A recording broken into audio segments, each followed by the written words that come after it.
ট্রাম্পের প্রস্তাব প্রত্যাখ্যান, যা বললেন জেলেনস্কি।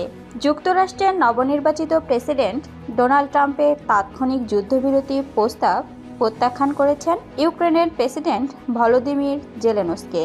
জেলেনস্কি জোর দিয়ে বলেছেন, ইউক্রেন নিরাপত্তা গ্যারান্টি ছাড়া কোনো শান্তি চুক্তি গ্রহণ করবে না।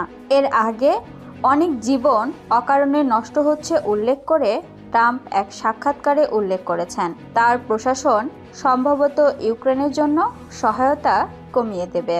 সেই সঙ্গে দ্রুত এই সংঘাতের সমাধান করতে সক্ষম বলেও দাবি করেছেন ট্রাম্প, যদিও তার কৌশল সম্পর্কে বিস্তারিত কিছু উল্লেখ করেননি তিনি।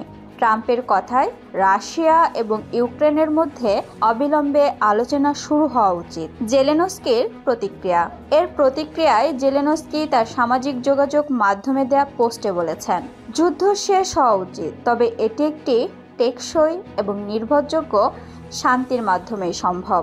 শুধু একটি কাগজের টুকরো এবং কয়েকটি স্বাক্ষরে এই যুদ্ধ বন্ধ করা সম্ভব নয় বলেও জোর দেন ইউক্রেনের প্রেসিডেন্ট। জেলেনস্কি আরও উল্লেখ করেন, যুদ্ধের প্রায় 3 বছরে ইউক্রেন ব্যাপক ধ্বংসের সম্মুখীন হয়েছে। 43,000 সৈন্য নিহত এবং 3,70,000 আহত হয়েছে। পরিশেষে দখলদারিত্বকে উপেক্ষা করবেন না বলেও তিনি পশ্চিমা মিত্রদের প্রতি আহ্বান জানান। রাশিয়ার প্রতিক্রিয়া।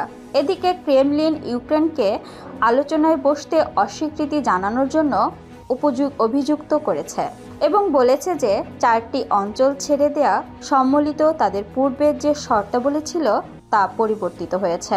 পরিস্থিতির বিশ্লেষণ।